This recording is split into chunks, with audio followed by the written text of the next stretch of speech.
are you? I'm good. How are you? I'm all right. Are you in Montreal right now? Yeah. Cool. Yeah. What's it been like during the pandemic? I know you guys have a curfew and all that too. Yeah. So it's switched a lot. Like it kind of was the same as everyone else during the first half, kind of like last year. Crazy that's already been a year, but yeah, like literally a year ago, it was kind of the same as everyone else. So lockdown phase one, and then around summer, everything kind of reopened a bit, with the same exceptions everyone has. So 6 feet, masks, and all that. Um, but then like after Christmas, we got into like our second lockdown. And from there we got a curfew put in place as well. So yeah, 8 p.m. to 5 a.m. You can't be outside unless you're walking a dog. That's the only exception. So Oh. yeah, yeah. Has that So changed anything for you? Like, did you guys have to work late nights or anything now? no, because our job, like me and Zach, actually work at the same job, which is a music store, and it always finished at like 6, and the latest we finished is 7. So like even then, it never really messed with us. Besides, if it would have been put in place around Christmas, yeah, I would have changed things a bit, just because we did finish at 8, so probably would have had to finish earlier. But yeah, yeah, no, it hasn't changed much. Just practices are a little harder to get around to doing, just because of the curfew. We have to like do it really in advance, versus before we used to kind of just chill, get dinner afterwards and stuff like that. Now it's very much do it at like 2 in the afternoon and then go home. Yeah. So At least it's an early day, right? Like it's cold there, I imagine at night. It's probably even worse.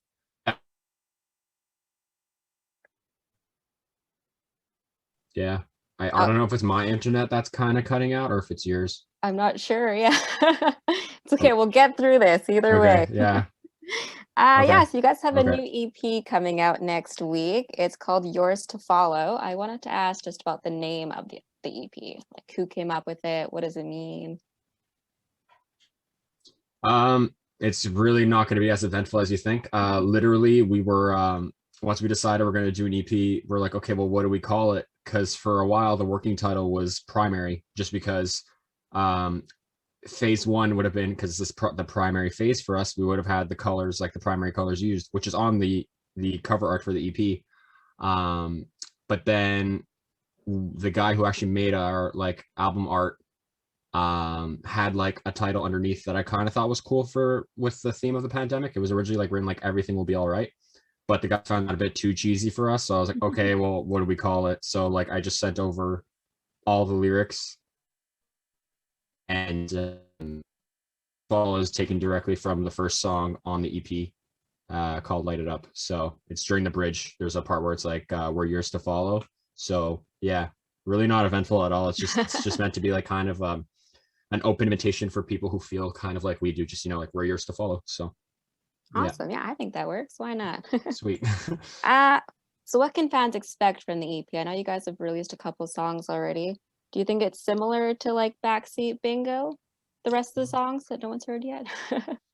Not really, honestly. We aimed purposely to have 4 different songs. Like they're still cohesive and they sound good together, because we've been playing them live for about not a year now, but almost, right before the EP would have come out originally, because it got postponed because of the whole pandemic. But yeah, no. So we purposely wanted to have like 4 different flavors of the band, just because we have so many different influences, and we want to, show off that we're really capable of more than just like one trick kind of thing. So, like the first song, which was Light It Up, which we released already, it's a little more kind of screamo in some parts, a little more like, we call it our edgiest song, just because it was really experimental for us at the same time. It's very straightforward. It's kind of like a barn burner, where it's just really, let's just go like as fast as possible. Let's just make like a really kind of like a good opener. So that's exactly what that was. But then Baxi was meant to be kind of, I love glam, so it was always meant to be that kind of, cheesy rock song, but still not to the point where it's like kind of cringy. We purposely had fun with it and stuff like that. So Baxi was meant to be kind of, all right, a fun song that everyone can enjoy, because it just has that nice kind of crowd pleasing kind of thing. I don't know, like I tend to visualize what songs are going to be like live, and we all kind of do to a certain degree. So like Matt is our drummer, is super into sports. So like Light It Up, to him, he's like, I could see a football team running out to that song, or like if a hockey team scores, I could see them using that as their song. And Baxi, we all agree like we could see like a crowd kind of almost jumping on beat to it, or like getting into it kind of thing. And then other side, one of the other songs on the EP is the other two, in terms of like the working title chip song, just because it has such a vibe with the sounds we were using and stuff like that. So that one kind of to us sounds very like Muse, which is another huge inspiration to us. So it has that kind of cool spacey vibe, but it still fits again with the theme of the EP. And then the last song, Beautiful Day, is straight up just like Oasis ripoff. Very 90s alt Brit pop kind of thing. It's just very meant, meant to be something like that. It was the first song we wrote actually together as a band. So it's to wrap up the EP and kind of give like a nice hopeful vibe to it, because the EP kind of delves into a bit of kind of looking around of what's happening, not necessarily with the pandemic, just how the world's been the last year or so. So yeah, kind of very like touches the surface without going too deep or being very on the nose. It's very kind of, we like leaving our lyrics up for interpretation, because I've always loved my favorite bands who've done that, where it's like what it means to them is not what it means to everyone else. So we try not to talk too much about lyrically what our songs are about, because I don't want to take away what someone thinks the song is about to them just because of, oh, well, I wrote it because of this. It's like, well, no, it's your song just as much as it is ours. So yeah. Cool. Yeah, that was very descriptive. I like that. Sorry, Yes. yeah, I could talk a lot sometimes, so feel free to just tell me to stop. No, that's good. Some people only give like one word, and then you're like, oh, okay. So this is good. This is good. Yeah, speaking of Backseat Bingo, again, I know like it just got played on the radio. What was that like? I saw the video on your Instagram. Yeah, I mean, it's been getting played on the radio for the past couple of weeks or so, across, not just here, like across Canada and as well in the States. And I think right now it's also it's in like Europe right now. Finland and Norway are like eating it up, which is crazy, sick. Yeah. Yeah, no, it's really, really cool. Australia for some reason too is actually getting a good amount of play. We don't know how, but Australia is enjoying our stuff. But yeah, it's crazy. So like from the get-go, like one of the first stations I think that played us was in California, which blew my mind, because a few years ago I got to go myself with a band I used to play with, and it was crazy because it's always like everyone kind of thinks of California as like that's the end game kind of thing, so it's kind of cool that like the first station to play us was in California, because it's kind of like going back to like, I guess, my past. But then like I always tell people, like, we're super humbled and appreciative of everything that's playing, but like in Montreal there's only like one rock station that everyone grew up with. So it's very like, obviously home is always going to hit harder than anywhere else, so when they played us, it like obviously super cheesy to say, but like it did kind of bring me to tears, because it's kind of like from when you're a kid to growing up, it's like you didn't think it's going to happen. You're kind of like, yeah, it'll happen, right? Maybe not now. Like none of us expected it to go this quick, which we're super happy about, but it's kind of overwhelming at times too, because we really were just like, oh, slow and steady start, right? But then so quick, just everyone was jumping on, and we're like, oh, okay. So yeah, it's crazy. I don't really know how to explain it, but yeah. Yeah, I can't imagine. I'm not a musician, so I have no idea, but that's awesome. Okay. Yeah, all over the world. Again, I have to ask about Backseat Bingo. What does it mean? Because I looked So it up and I Backseat, just want to make sure it's the same thing. yeah. So it's probably exactly what you thought. So Backseat Bingo, I've always been a fan of like 50s, 60s kind of aesthetics. So the song to me had that kind of straightforward, it's just basic chords. It's nothing crazy, because I'm not a crazy musician. I'm just very straightforward as a writer. So it had a vibe to it, and I was like, okay, cool. Let's see, like I kind of had like the chorus melody already, and I kind of just started saying random things, and then I was like, okay, lyrically, I already know where I'm going with this song, which again, it is a tongue-in-cheek reference to sex. So yeah, exactly. So I was like, okay, well, how do I like make this fit that kind of aesthetic I'm going for?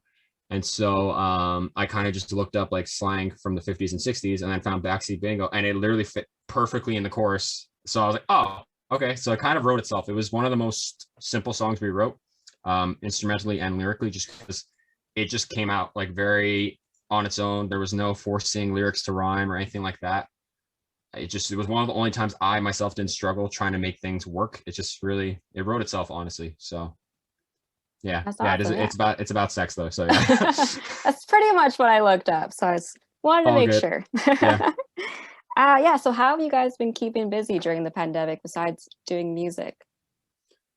I mean, it's all kind of different. So like during the summer, it was a lot easier to keep busy, just because it's nice outside, so you can actually spend time outside. So like Matt works at a golf course in the summer, so he was busy with that, playing around and also helping the people there. I'm lucky enough to have worked the entire pandemic, just because we were close to the public, so we were literally just bagging orders or delivering them and stuff like that.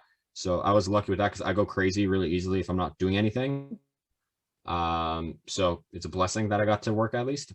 Besides that, we've been bouncing around ideas a lot in terms of music and stuff like that, just of what we're gonna do. So I'll get an idea, I'll record it really quickly on my laptop, and then I'll just send it over to the guys and be like, if you hate it, you hate it. If you like it, do something with it. We'll kind of bounce it back and forth. So that's kind of what we've been doing, is just working on new stuff, just because at the same time, like, now's the best time to do it. We're not distracted with tons of homework from when we were like, I used to be in university. I'm no longer, but my drummer is, so he's really, really busy. So it's nice to have a bit of a break to, go back and forth with music, since, that's all we kind of do. Yeah, really, it's just a generic answer. We've been still making music during the pandemic. It's just more the early stages. We're going to wait till studios actually reopen to go, just because we have friends we work with that we're super happy to keep working with. So we want to support them. So Awesome. Yeah. So I know you didn't mention it, but I know you guys are trying to work on YouTube content as well. I saw the Zach Ruins music. yeah, yeah. Yeah. Do you want to talk a little bit about that? I know you're not Zach, but Yeah. So basically it's like the people we're working with, like one of our team members brought it up. They're like, for content, we're very like, as a band, like we always joke about it, where all our like brain power goes into making music, and then whatever brain cells we have left is just there's really not there. We're just idiots besides that. So like they wanted to really show that. So they're like, you guys should have fun with it. Do something kind of like this. We saw, I think it was Alt Press or someone does the Ruins music series. So Zach right away was like, I'll do it, because Zach is he has this like strong opinions on stuff like that. And also he's very creative with the way he delivers stuff sometimes.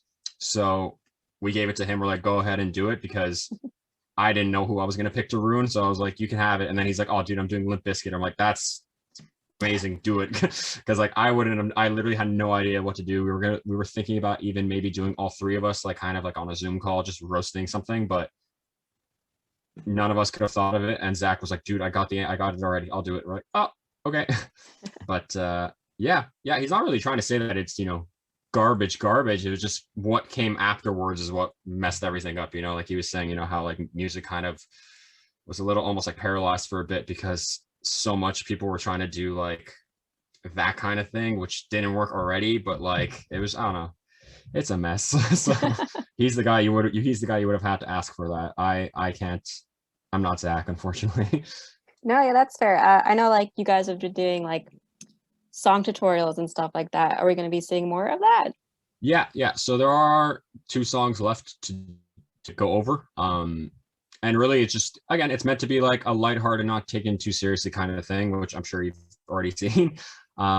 Just because like sometimes it's really boring to watch a guy be super into, technical stuff of what they're playing. So we'll have a bit more fun with it, just because there's, why not? It shows who we are as like actual people. Like we want it to seem like if you were with us in the room, what you'd be experiencing. We don't want it to be like, hi, this is the Yester Daze like face, but then behind the scenes we're just a bunch of idiots. Like we'll be idiots on screen, like that's it. We're fine with it. We have no shame at all. So yeah, we're definitely gonna do it for our single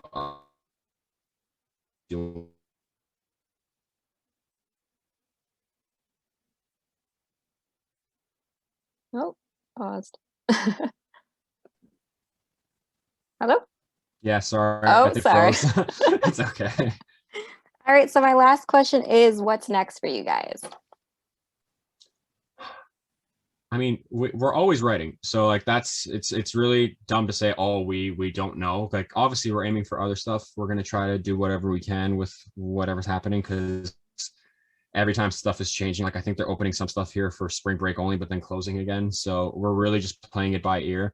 I know something we really want to do is kind of a live session of the EP, but not kind of like just straight up like, oh, on an Instagram live or something. We really want to make it like a production. So we want to have the lights. We want to make it really seem like you're at a show of ours, kind of experiencing what it's like to see us, because God knows when we're going to be able to do that again. Yeah. So we'd rather, for us to have fun with it.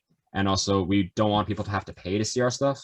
So we're going to like upload to our YouTube, but with good production and stuff too. It's going to be recorded well as well, so it doesn't sound off in certain areas. Like it's just going to sound like if you came to our show and it's going to sound huge. We're just trying to find a time to do it because everything keeps changing here. So there's that. And then again, we're always writing. So we're kind of moving into, I guess, phase 2 of the band.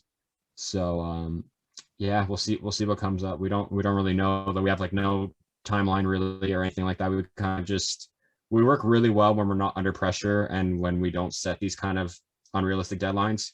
We just kind of write, and if it comes naturally, sweet. If not, we'll push it off until it really feels right. So yeah. Awesome. Yeah, that's all I have for you. Okay. Thanks for taking the time to chat with me. Thank you for having me. Awesome. Yeah, have a good night. Thanks, you too. Bye. Bye.